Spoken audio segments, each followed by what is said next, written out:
دوستو آج ہم ایک اور اہم ٹاپک پر بات کرنے جا رہے ہیں کہ یرقان کیا ہے، اور اگر آپ کے بچے کو یرقان ہو جائے اور اس کا علاج وقت پر نہ کیا جائے تو اس کی نقصانات کیا ہو سکتی ہے۔ یہ جو بچہ آپ دیکھ رہے ہیں اس کا اٹھنا بیٹھنا چلنا باتیں سب دوسرے بچوں سے لیٹ ہے اور سنتا بھی نہیں، اس لیے اس کے کان میں ایک مشین لگائی گئی ہے اور آنکھوں میں بھی مسئلہ ہے۔ اس بچے کو یرقان تھا اور پھر اس بچے کو خون بھی تبدیل کیا گیا تھا، لیکن خون لیٹ تبدیل کیا گیا تھا، تو اس حالت کو کرنیکٹرس کہتے ہیں۔ تو اس لیے ڈاکٹر آپ کو بار بار کہتے ہیں کہ جب یرقان ہو جائے تو مہربانی کر کے اگر گھر میں بھی آپ کو کوئی کہے کہ یہ عام یرقان ہے، اس کو صرف سکھانا اور وائڈیلن ڈراپس دیجیے۔ یہ عام نہیں ہوتی، عام یرقان آپ کو ڈاکٹر کہیں گے کہ یہ عام ہے، وہ بھی ٹیسٹوں کے بعد یا بچے کی حالت دیکھنے کے بعد پتہ لگے گا۔ تو اس کو کرنیکٹرس کہتے ہیں۔ دماغ میں ہمارے باڑوں کو کنٹرول کرنے کے لیے ایک سسٹم لگایا گیا ہوتا ہے، اس کو بیزل گینگلیا کہتے ہیں۔ جب باڈی میچ ہو جائے تو انسان کا سارا بدن سخت ہو جاتا ہے،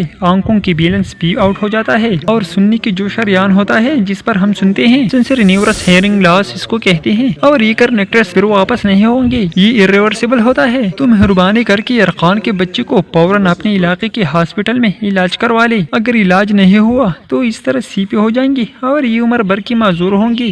دوستو اگر آپ اس طرح کا مزید معلوماتی ویڈیوز دیکھنا چاہتے ہیں تو ہمارا چینل احتیاط TV سبسکرائب کریں۔ شکریہ۔